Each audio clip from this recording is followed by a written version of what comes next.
Jadi memang sejak seleksi sudah ada perkenalan awal tentang budaya di sekitar Sungai Batanghari. Nah, lalu ketika kalian sudah melewati seleksi, kemudian kalian mengikuti rangkaian ekspedisi dari 11 sampai 22 ya, ekspedisi dan seminar, kesannya apa sih buat kalian gitu? Apa yang kalian dapatkan selama perjalanan ekspedisi? Karena kan kita tahu sebuah perjalanan itu pasti meninggalkan banyak cerita gitu. Nah, ini cerita-cerita itu tuh gimana sih, boleh di-share ke kita gitu, kalian mendapat apa saja ketika ekspedisi? Di satu sisi seneng, tapi kadang ketika kita mulai terjun nih ke cagar budaya A lalu ke OPKB, semuanya itu ternyata beda banget gitu. Ada isu-isu tersendiri, isu yang khusus yang kadang kita juga menerima banyak emosi. Emosinya itu ada amarah, ada ketika kita mewawancarai narasumber yang dia sampaikan tuh amarah, ada yang seneng, ada yang penuh harapan, ada yang cemas. Jadi kita menampung semua emosi itu dengan memaknainya sebagai harapan. Jadi ada harapan bahwa mereka tuh meminta pertolongan pemerintah. Meskipun pertolongannya itu beda-beda. Ada yang butuh pemerintah sebagai wadah, ada yang butuh pemerintah sebagai penyambung tangan, ada yang butuh pemerintah sebagai pengajar.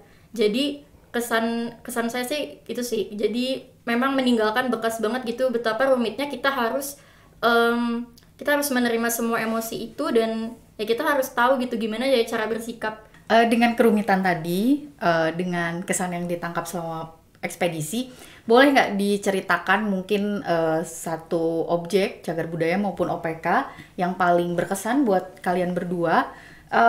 Objek itu bisa dijelaskan, mungkin bisa diperkenalkan bentuknya atau seperti apa, cara penyampaiannya atau penyajiannya seperti apa gitu, sehingga kerumitan tadi bisa tergambar. Terus kan kalian nih ada kelompok-kelompoknya ya, jadi 50 orang peserta dibagi di 10 kelompok, satu kelompok 5 orang dan berbeda jurusan. Kalian mungkin bisa cerita itu, bagaimana kalian memaknai satu objek cagar budaya maupun OPK, dan bagaimana kalian mendiskusikannya gitu dengan teman-teman. Ya, kalau saya sendiri satu objek cagar budaya yang paling berkesan, yang paling meninggalkan kesan bagi saya itu adalah situs Teluk Kuali. Nah, situs Teluk Kuali ini salah satu cagar budaya yang ada di pinggir Das Batanghari ya. Nah, kesan saya saat pertama kali melihat situs Teluk Kuali ini sangat miris begitu, karena namanya situs ya, situs yang namanya situs arkeologi itu pasti ya penuh dengan bata, kemudian reruntuhan-reruntuhan begitu ya. Nah, kita bisa bayangkan bagaimana normalnya, wajarnya situs itu terlihat. Nah, tapi berbeda dengan situs Teluk Kuali ini. Situs Teluk Kuali ini lebih terlihat bagi saya pribadi itu, saya mengira itu hanya lubang pembakaran sampah biasa. Jadi bentuknya lubang biasa, tempat saya kira itu tempat membakar sampah karena memang letaknya di tengah perkebunan karet begitu ya. Dan ternyata itu situs begitu. Nah, situs ini sangat tidak terlihat seperti situs begitu, dan ketika saya mengetahui cerita di balik kondisi kenapa bisa sampai seperti itu, ternyata pengetahuan masyarakat itu sangat kurang. Masyarakat sekitar situs Teluk Kuali ini tadinya memang situs Kuali ini tidak berbentuk lubang cekung seperti itu, tidak.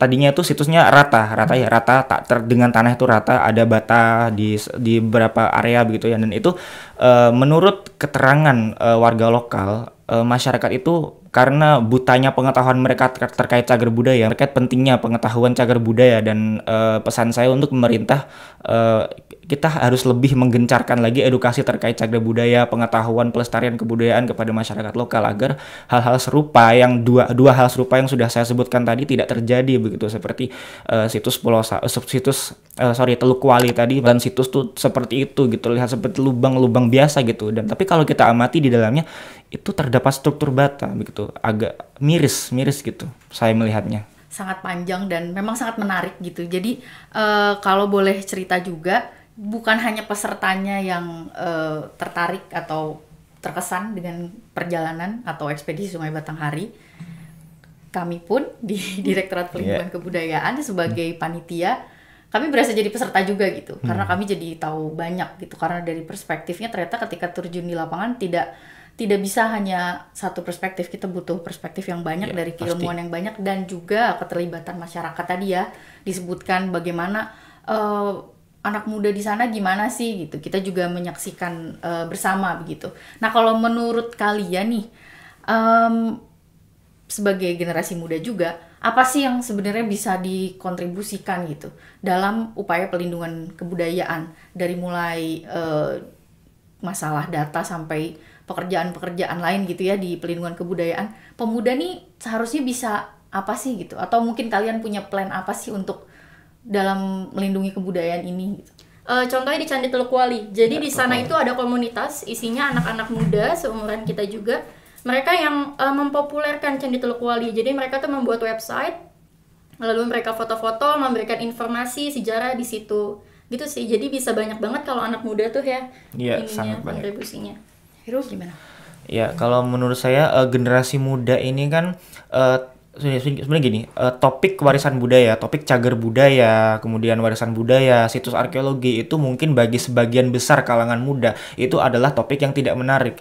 Nah, kita bisa lihat dari jumlah generasi-generasi muda seumuran saya atau mungkin lebih muda lagi yang memilih jurusan di perguruan tinggi itu kebanyakan memilih manajemen, akuntansi begitu ya. Nah, bukan ilmu sejarah, arkeologi, antropologi begitu. Jadi intinya topik tentang warisan budaya, cagar budaya dan sebagainya itu sudah mulai luntur gitu di benak generasi muda. Dan menurut saya lebih berpandangan bahwa sebenarnya generasi muda ini kita masih perlu kita perlu untuk menjadi penerus dari akademisi-akademisi yang sudah jumlahnya sudah mulai hilang karena mungkin generasinya sudah tua begitu ya. Nah, sekarang generasi akademisi muda di Indonesia yang bergelut di bidang kebudayaan itu sedikit. Nah, menurut pandangan saya kita semua harus memacu minat dan ketertarikan generasi muda akan cagar budaya, akan pengetahuan tentang kebudayaan, sejarah, antropologi dan sebagainya. Dan jujur itu akademisi di bidang-bidang terkait yang sudah saya sebutkan itu sangat-sangat sedikit. Kemudian karena sedikitnya orang-orang yang expert di bidang-bidang itu kemudian berimbas pada kajian-kajian cagar budaya yang sudah mulai luntur dan berkurang jumlahnya gitu. Nah, maka dari itu intinya saya ingin berpesan bahwa generasi muda ini kita harus lebih menggencarkan lagi memacu minat-minat generasi muda di bidang cagar budaya, di bidang kebudayaan, antropologi, sosiologi dan sebagainya. Nah, kemudian untuk menambah jumlah pegiat budaya, menambah jumlah orang-orang yang expert di bidang kebudayaan untuk kemudian menambah kajian-kajian analisis tentang situs-situs budaya, objek pemajuan kebudayaan di masa depan begitu, agar tetap bisa dijaga keberlanjutannya, tidak berakhir begitu saja gitu. Itu kalau dari saya. Ekspedisi ini memang pasti meninggalkan kesan mendalam gitu ya buat kalian. Momen-momen pasti banyak yang gak bisa dilupakan lah ya. 11 hari kalian dari mulai naik pesawat, lalu naik bis, lalu naik perahu kecil tempel. dulu, perahu tempel, dulu. terus naik speedboat juga, naik mobil, ada yang naik mobil, ada yang naik speedboat juga, terus baliknya juga hal yang sama, nyampe di Sumatera Barat, pulang dari Jambi gitu ya. Itu memang jadwalnya padat. Alhamdulillahnya kalian tetap sehat semua, bugar dan laporannya terselesaikan. Ya, sahabat budaya, itu cerita-cerita dari 2 orang peserta, Heru dan Mutiara, tentang ekspedisi Sungai Batanghari.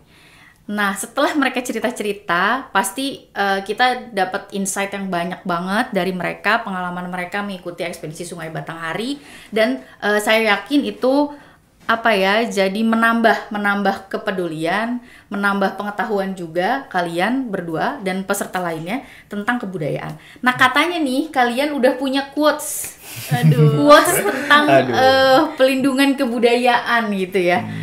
Yang mau disampaikan ke sahabat budaya. Apa mungkin kalian memaknai pelindungan budaya seperti apa, atau apa yang bisa kalian ungkapkan gitu ya tentang pelindungan kebudayaan. Silakan, mungkin dari siapa dulu? Mutiara dulu nih. Heru dulu. Oke, boleh. Apa nih quotes-nya? Kalau quotes mungkin ini, jangan biarkan anak cucu kita mengetahui kebudayaan hanya dari katanya. Gitu. Jadi harus mengalami. Ya, kalau bisa mereka bisa lihat langsung begitu kebudayaan. Iya, betul, merasakan langsung. Berarti itu harus pola pewarisannya harus baik, harus kita jaga. Betul, karena agar anak cucu kita tetap bisa Tetap bisa merasakan. melihat, jangan bukan dari dengar. Iya betul. Ih, mantap. Mutiara gimana? Oke, kita yang kecil, tua dan muda, semuanya pemilik Indonesia. Negara yang kaya harus kita jaga. Jadi jangan pernah selesai untuk melindungi budaya bersama-sama. Ih, merinding saya dengarnya. Wih. Jangan pernah Panjang. selesai untuk melindungi Jangan budaya. pernah Jadi tidak akan pernah selesai, tapi sayangnya podcast kita Iya, harus harus selesai. Karena kalau ngomong terus haus juga kita ya. Ya mungkin nanti akan ada podcast-podcast lain, Oke. akan ada episode-episode lain yang kita bicara banyak tentang pelindungan kebudayaan, tidak hanya soal kegiatan atau program ekspedisi, tidak hanya soal cagar budaya, OPK, tapi juga bagaimana anak-anak muda tadi ya. Menarik juga tuh untuk ditelisik. Jangan-jangan makin sedikit nih yang peduli terhadap budaya, semoga tidak. Dengan adanya podcast ini, semoga makin banyak anak muda yang peduli terhadap kebudayaan, melindungi kebudayaan dengan caranya masing-masing dan dengan perspektifnya masing-masing, dan dapat memajukan ya tentunya kebudayaan. Amin. Iya. Sekian mungkin podcast kita hari ini. Terima kasih untuk Heru dan Mutiara. Terima kasih atas kehadirannya di sini. Ya, Sudah jauh-jauh, nggak jauh juga sih. Enggak sih, saya di Depok. Di Depok sama di Cempaka Putih. Iya, iya. Saya yang jauh. Ya, terima kasih kehadirannya. Terima kasih juga untuk sahabat budaya yang sudah menyaksikan podcast ini sampai akhir, bertahan sampai akhir dengan podcast ini. Terima kasih. Jangan lupa untuk tetap menyaksikan podcast ini di episode-episode selanjutnya. Sebelum saya menutup, ini ada pesan dari sponsor untuk promosi media sosial media dari Direktorat Pelindungan Kebudayaan. Teman-teman, mungkin yang Heru dan Mutiara sudah mungkin ya, karena sudah sering kita cekoki dengan akun-akun ini. Mungkin sahabat budaya ada yang belum follow atau subscribe dari media sosial Direktorat Pelindungan Kebudayaan, silahkan di saluran YouTube dan TikTok Pelindungan Kebudayaan, lalu Instagram, Twitter, dan Facebook di @lindungibudaya. Jangan lupa untuk terus saksikan konten-konten yang dibuat oleh Direktorat Pelindungan Kebudayaan untuk apa tadi? Untuk untuk upaya pelindungan kebudayaan yang tidak boleh selesai. Iya. Ya, betul. Benar banget. Iya. Sekian podcast hari ini. Sampai jumpa lagi di podcast episode selanjutnya.